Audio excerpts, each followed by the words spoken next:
is up, YouTube? Welcome back to my channel. It's your boy D Dyson. Babylon, directed by Damienchazelle. I didn't know that he was one of the young directors in Hollywood, especially after La La Land. So you could tell he's an Academy Award winner. Starring Margot Robbie and Brad Pitt and Tobey Maguire.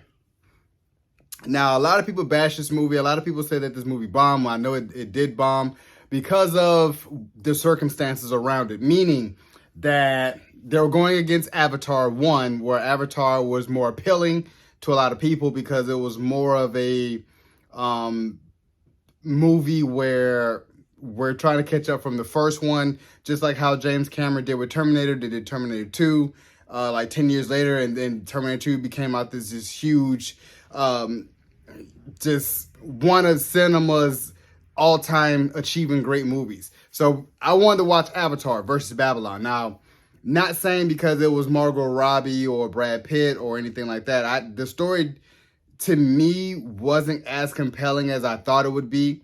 I just thought that it was just kind of like, oh yeah, you can already tell just from the trailer. Didn't even do a trailer reaction. I just was like, yeah, if it's about old school Hollywood, Margot Robbie like she on that dope, so you already know what this movie is going to be about. So I never wanted to watch it. With that being said, I love this movie. This movie was dope. This movie was really, really dope. I told myself, you do follow Margot Robbie as Nellie Leroy, and you really into the movie business from the standpoint of Manny Torres, played by Diego Chalva.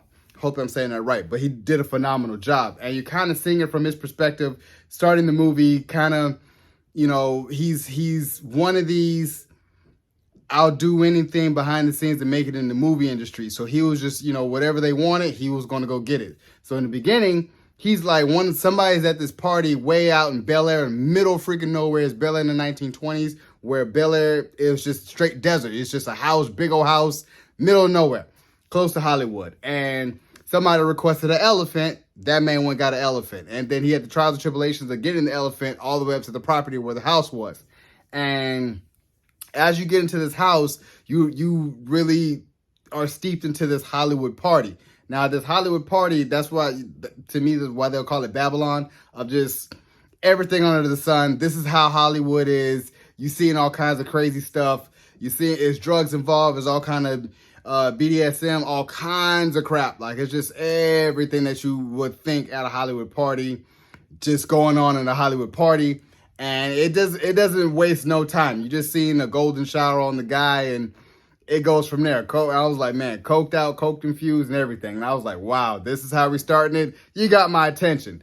And then you go back to how Manny is trying to get all these things, and then run into Margot Robbie's character, which is Nellie Leroy. And just from that conversation, you know, she was kind of like, hey, I heard about this party. Where's the coke at? And, you know, he takes her to the basement, and, you know, they're doing coke together. And, you know, he kind of falls for her because she's kind of like that just wild spirit, you know, rebel without a cause spirit. And he is so intrigued by her. And she's like, yeah, I'm a star. Don't even worry about it. And it fast forwards over to Brad Pitt's character, who is Jack Conrad, where Jack is a movie star, actor, you know, veteran actor, probably did a whole bunch of movies. And he's just used to the life. He's used to Hollywood. He used to being a celebrity. And he's going off with his wife. And he shows up with his wife. And he's speaking Italian. And she was like, you say one more word, I'm going to divorce you. And he keeps going because he's just into the life. You know what I'm saying? And you're just seeing how they all intermingle in this one party. And this is really what Hollywood looks like in the 1920s. Then it fast forwards to they're on set. They're outside. So you're seeing how movies are getting made in the 1920s. And I was telling myself, I'm like, wow, we're really seeing movies that didn't have sound. So you just saw the running pictures, as we always did, like those Wired Up era days, where it's just a running picture and they keep going. So he was a movie star in that regard without talking. So you fast forward a little bit, and it kind of goes into how Margot Robbie just you know, jumps on set, kills it, becomes an instant star. And I knew from this point on, I was like, yeah, so we're really going to be following Jack Conrad and Nellie Leroy's ascension in Hollywood. And Jack Conrad's always kind of like at the top already. And we're going to follow both of their dissensions. and seeing how they're both descending over the years, especially when you start having sound introduced into movies. So they're moving from outside to inside. And my God, it was glorious just to see how they were like trying to do all these things for this first time, this one take, and the pressure, and just, it was crazy. And you're still having these Hollywood parties and these soirees, and just Jack is kind of trying to figure out life on how, basically lifestyle and celebrity in Hollywood is moving past him. And you have that array of different things versus with Nellie Leroy's ascension as a movie star, where she gets into it with one of the co-stars because she's still in the light. Then she becomes really, really famous. And then so-and-so years later, Manny meets up with her again, sees her, and is like, oh my gosh, and she totally remembers Manny. So that's why I was like, yeah, I love to see his story, because his story was more of he's ascending up in his own right, versus when he was just doing whatever, to working as Jack Conrad's assistant, to really jumping into the business as being basically a studio exec running the place. So I love this story. I loved how all these things just culminated into how Hollywood was shaping and forming from the 1920s to the 1930s. You start seeing a lot more things involved, and how Jack had to really work, and his movie just kept bombing. It's just because he had to talk, and it wasn't his speed. And you're seeing Hollywood kind of passing him up as more and more time passes. He's kind of looking out, and it's like serious roles that he's doing, people are laughing, and it's kind of like, man, I don't think I have it anymore. So you had to face with that dilemma, versus you going into Nellie Leroy's character of that wild child, where because she was famous as doing the wild child, now they're trying to tame her down, calm her down. So she's having kind of like an identity crisis, and then kind of a brief backstory about how her dad is, and her dad is just kind of like a money-sucking type of guy. Her mom's in a mental institute, and how she put her mom in there. It's like, so you knew that she had these issues.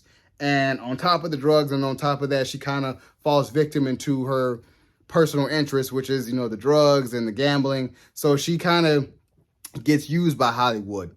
And as Manny is soaring, she kind of pops in and pops out, and it's like, man, I need your help, that type of thing. And she's trying to keep it together, trying to, hey, yeah, I'm going to change. I'm going to do what they say. And she's just kind of like, man, I'm not doing it. Especially at that party where she throws up everywhere. I was kind of like, yeah, you could tell she was done. And Manny was just still trying to keep going higher and higher. It's like, what are you doing? I'm trying to help you out, type of thing. And as you go on with this movie, Tobey Maguire's character is kind of like at the tail end of the movie. And you see he's like this mafioso character. Like, this is just a nasty kind of guy. It's just, you don't want to owe this guy money. Yellow teeth, he's drugged out.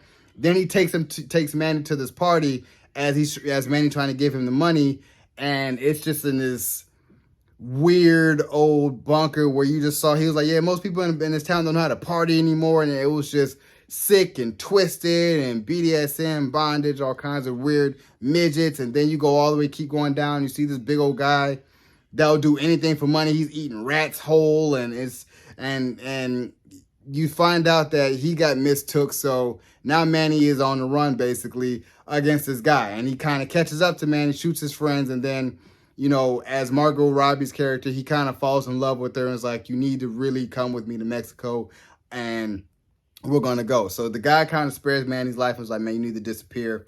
And at the tail end of it, he does disappear for like 20 years and then comes back into Hollywood in the 50s, and seeing that Hollywood is completely changed from the 1920s and 1930s. Whereas Jack Conrad's ultimate demise was, hey, I'm not getting any better.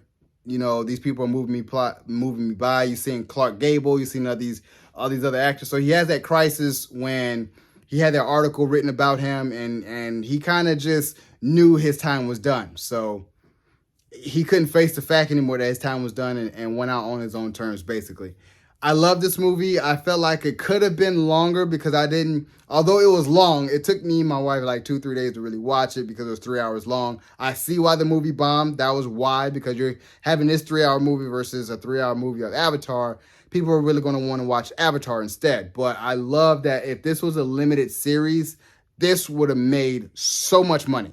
Like, if this was a limited series, every character would have been full-fledged out, got what they deserved, and could have been like 6 episodes, 6 hours, and just really ran it. And I was like, I felt like in the end I was cheated because it went so fast because they had to cut the time. And if they would have had that extra 30 minutes or 40 minutes to tell the story, I would have been more satisfied with the film. Nevertheless, I really give this a B+. You know what I'm saying? Probably like a 4 out of 5 if you're Jeremy Jahns, 4 out of 5 woos if you're Tyrone Magnus, B+ if you're Chris Stuckman. No alcohol required if you're Jeremy Jahns. I really enjoyed this movie. I really feel like we should get a director's cut with the final 35 minutes because I've really heard that it was like 3 hours and 40 something minutes, and then it got cut down to like 3 hours and 8 minutes. So if we can get that last 30 to 40 minutes, I will be so pleased. So you guys enjoyed my review of Babylon. Subscribe to my channel, post a comment down below, and like the video. It's your boy, D. Dyson. Peace.